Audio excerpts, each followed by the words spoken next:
Hello, hello, hello. Good day, good day. Welcome back to the channel.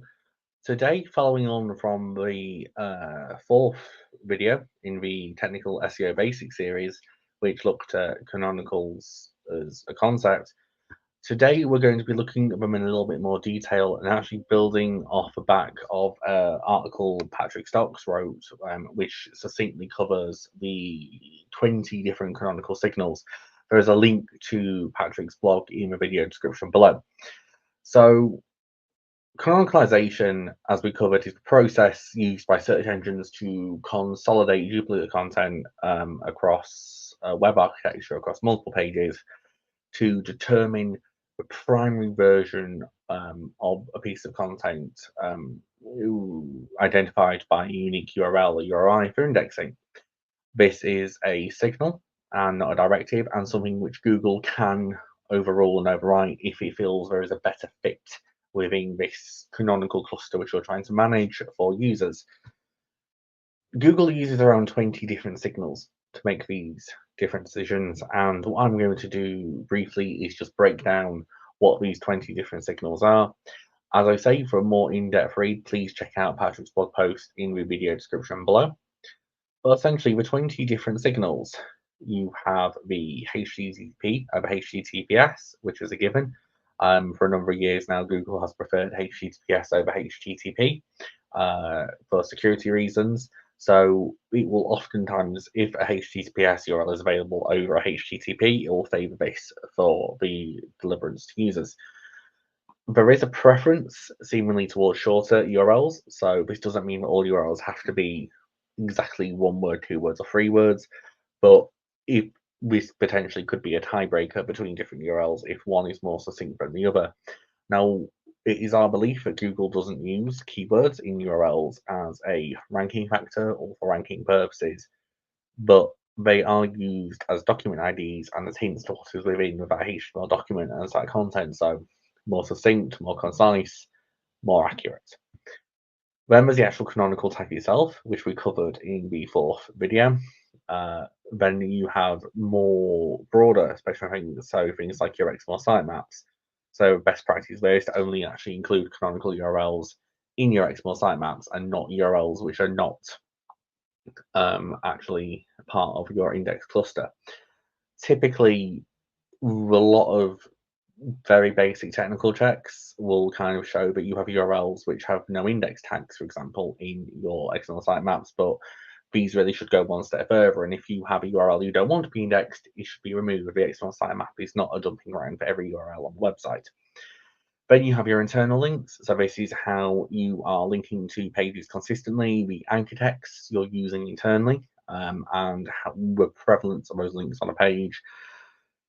10, 15 years ago, we'd call this sculpting page rank flow or page rank sculpting, but now it is still important that the canonical version of a page you want actually to be indexed is being linked to consistently and not the other pages in kind of a cluster. You then have your actual external links, so other websites linking to these pages. If you have a lot of external genuine links pointing to one of these pages and not the other, but you're canonicalizing that heavily linked to page to another, Google could take that as a signal. I've seen this quite a lot in where people have tried to build links to one page and then use the canonical to pass link equity to another. It doesn't quite work that way all the time or most of the time. Then you have your hreflang tags, which we'll be covering in video 6 and 7 of this series. And unless you're running an international website, you don't need to really be worrying about hreflang tags. But if you're declaring an alternate version of a page in your hreflang system, and then you're canonicalizing that to another URL, that is both not a hreflang best practice or a canonical best practice. So that's another signal that Google's going to take into consideration here. You then have things like your duplicate content. So this is your not just necessarily directly duplicate words on a page, but your value proposition on a page and how that is actually broken down and whether or not they have the same intents, same value propositions, and users can get the same benefits or more benefit from one than another. The final kind of signals around this are more, again, broader spectrum things, which a lot of websites will be doing now. So Google may prefer mobile-friendly versions of pages over pages that are not mobile-friendly. But 8 years on from Mobilegeddon, most most websites and most pages are now mobile-friendly, bar a few very, very slow laggards. Then you've got more things like your structured data, which again, structured data itself isn't a direct ranking factor, but it can help search engines understand the content and context of pages. Your content length, um, how detailed, how valuable that information is to the query it is trying to answer. So this isn't a blind length is strength, more is more is better kind of situation.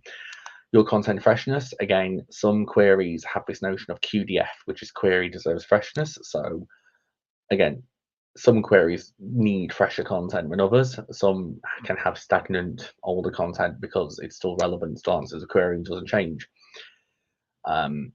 Then you move on to more things like internal handling of parameters for managing duplication and how they're canonicalized against each other, breadcrumb navigation, and then one of the more important ones I'm seeing in more modern tech stacks, where a lot of people, especially moving to headless or derivatives of React, how JavaScript's handled and whether or not Google is actually able to render and actually access all of this content you're trying to show consistently and clearly. So like I said, I've not covered all 20 in this, but if you want to go through all 20, please do read the blog post in the video description link below. So what does this actually mean? What are the best, given what we've learned in episode 4 and what we've learned all covered today very quickly and what's in the blog post, what are the actual best practices for canonicalization? So really you want to have consistent linking and maintain consistent internal linking across your canonical URLs.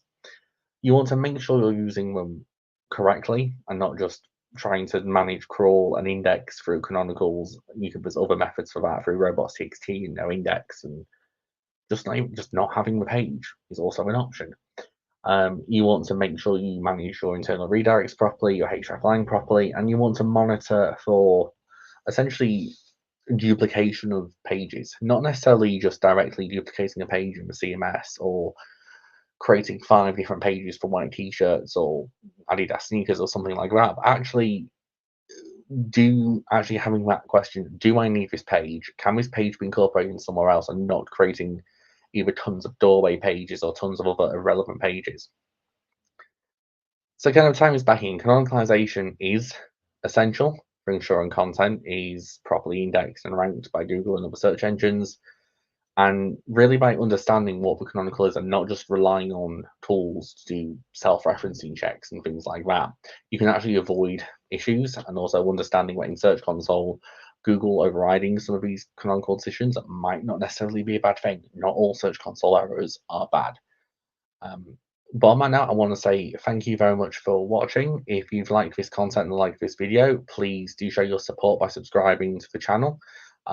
Hit the bell icon for more, and I look forward to seeing you in the next video. Thank you so much.